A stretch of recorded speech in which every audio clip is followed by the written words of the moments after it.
Okay. Okay. One, Hi. 2, 3. Okay.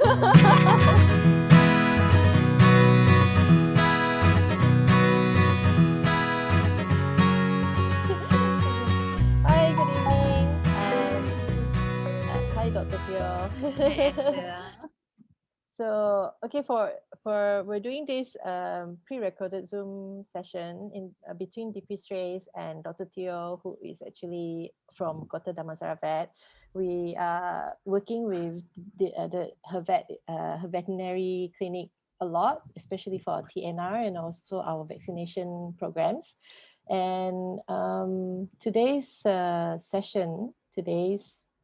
discussion is specifically in relation to tick fever, and that was because it's all has been going on in my mind for quite some time because Bonnie, one of our rescued dog, was diagnosed with tick fever a few weeks ago, over a month ago. But luckily, the owner detected very early because the owner every day interacts with her and see a change in her behavior. So they sent her in time, and she just needed oral medication, and that's it. She's all fine now. She's very active and all.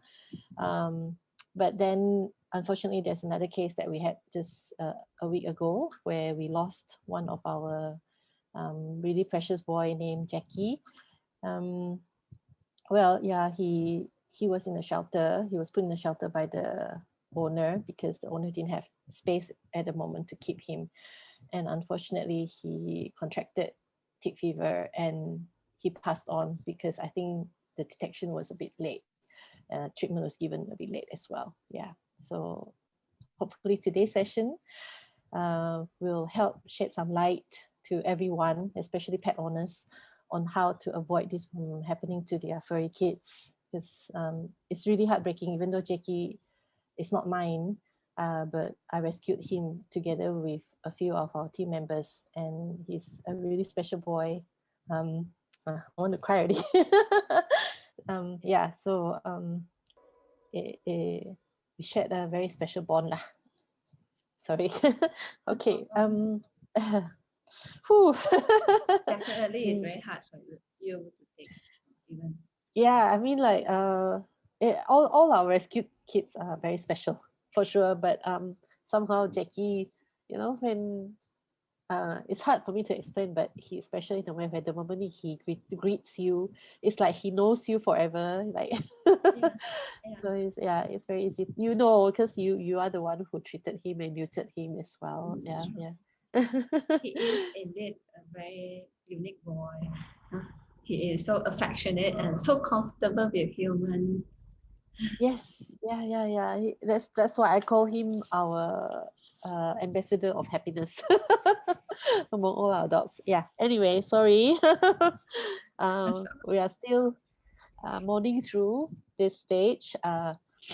And so yeah, let's discuss about the important topic of tick fever, and yeah, let's try to educate the public sure. about Sure.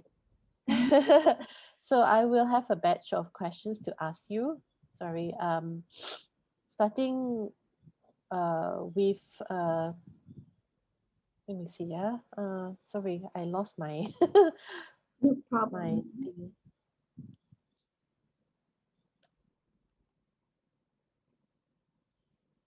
So really thank you so much for having me and to discuss about this matter. When you first told me about Jackie's condition, also I remember telling you, it's a preventable disease, and also it's very, uh, it can be very critical until death, or it can be like a having a good prognosis, like what happened in Bonnie as well. So I believe definitely education is needed in this matter for more people to be aware of. Yeah. Yeah. I think I lost you for a bit just now. Yeah. Mm. Uh, so yeah. Let's start with the knowing the type of tick fever, because I understand there are a few types, and let's also get some information from you, like how can we prevent Sure. tick infection. Yeah, because I know there are many different types, but I guess it's better to come from a professional because I myself, when I started having my own dogs, right, I went Yeah. to different vets and different vets gave me different suggestions. Some of them, told me this is better and that is better. So, Uh, so yeah, some let's see. confusion going on, I believe. Yes, correct. So in the end of the day, it's like, oh, you have all these options, but how do you choose? Choose. Yeah, exactly. So Yeah. let me share my screen. Okay. Okay. Uh, my screen is my presentation is actually a brief one. I will do more on the talking part to be detailed information. Okay.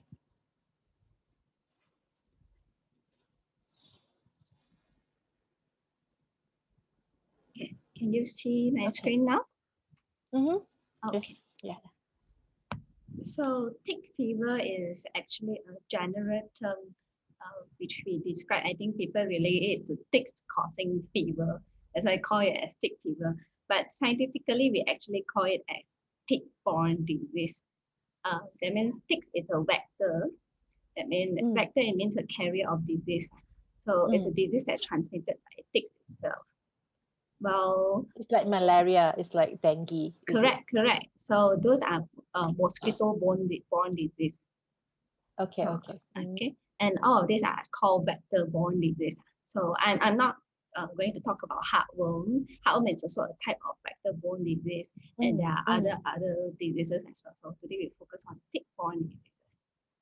So Okay. in Malaysia, the main culprit is actually these brown dog ticks that we see on the screen, which Small. They're actually.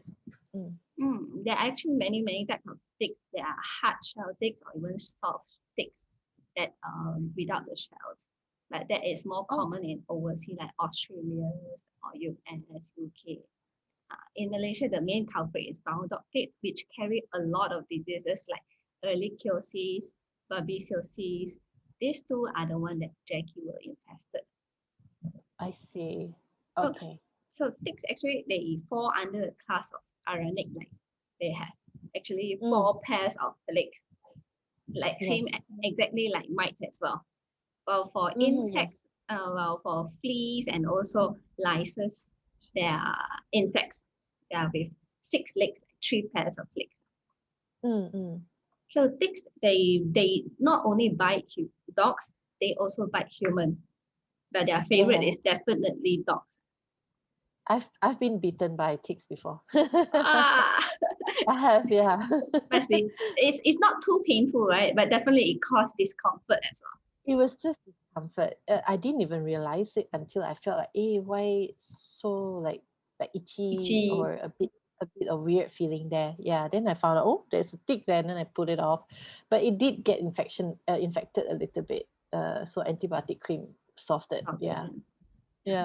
So generally, actually, tick bites itself, it's not painful, but it is dangerous if that tick particularly carry blood parasites.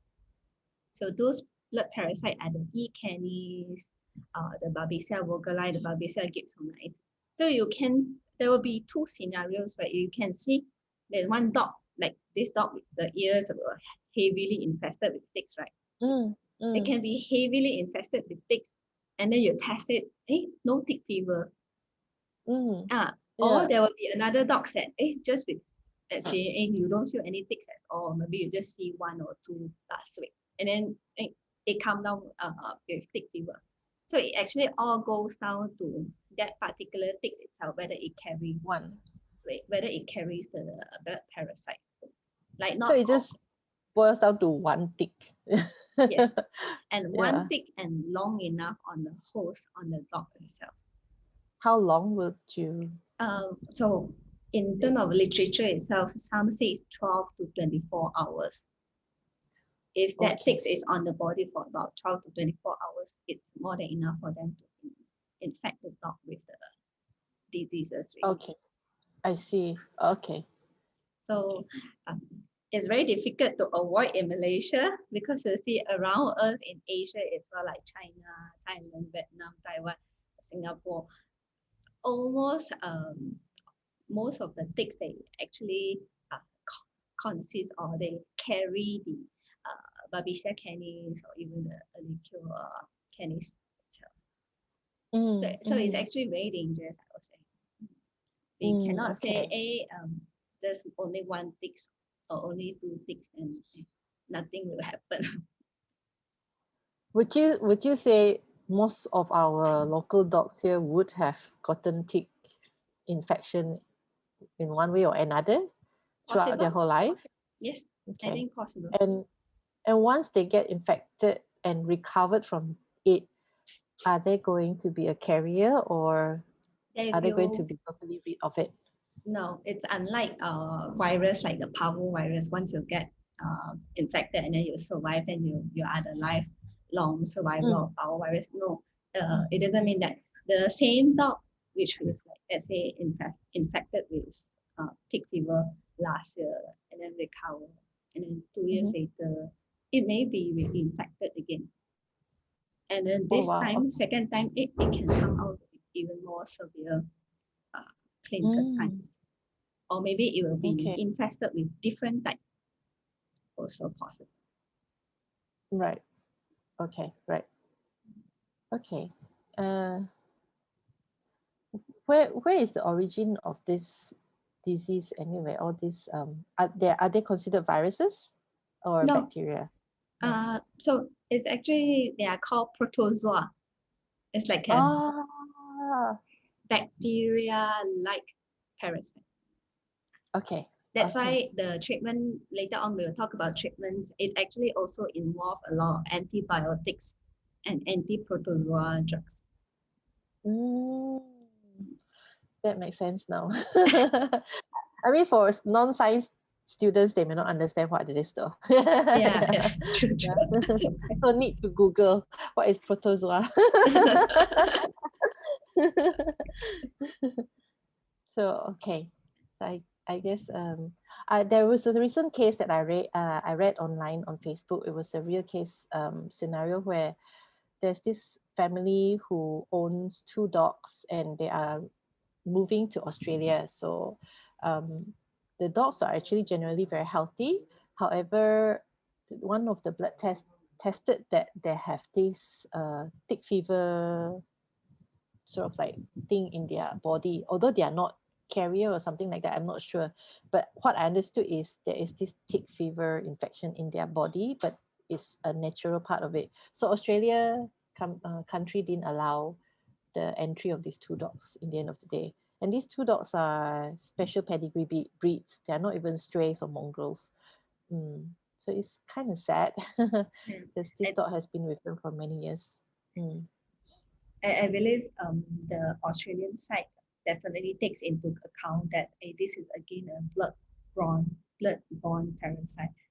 So if they carry it, then they travel to Australia. The ticks over there bite the dogs and Mm. then go and bite Mm. the other dogs, and diseases spreads over there. Yeah, yeah. So would you say these two dogs are carriers? Because they don't show any symptoms or anything like that. It can be clear, if not, it depends on the type of tick fevers we Mm. are looking at. Okay. It can actually be clear. For example, for early curses, like if you remember Lady, one of your dog who has Yeah. eh, Mm. Mm. that you mentioned she is also very healthy, and when she came to clinic, then only we realized, hey, she has tick fever because all her lymph nodes are swollen, but otherwise she's like eating perfectly fine and everything. Uh, Yes. Yeah. She runs very well, eats very well, and yeah, very alert. Good.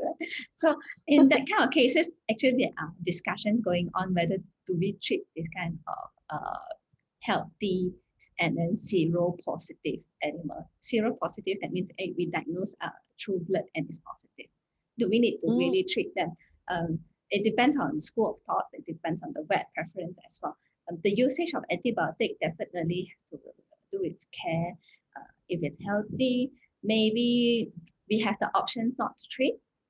But if we talk about the benefit of a general population, whether we can really put her on proper prevention care, that she will not, there will be not ticks biting her and then we infect others, everything. then antibiotics not needed. But if it's very difficult, then I will maybe recommend a full treatment course, like a 28 days of the antibiotics, clear it out. And actually, after the course of antibiotics, and then if we take the blood and send for blood test of PCR. PCR is a lab test, and you see it really negative, that means it's clear from the body really. Okay. Okay. That is Yeah. also possible.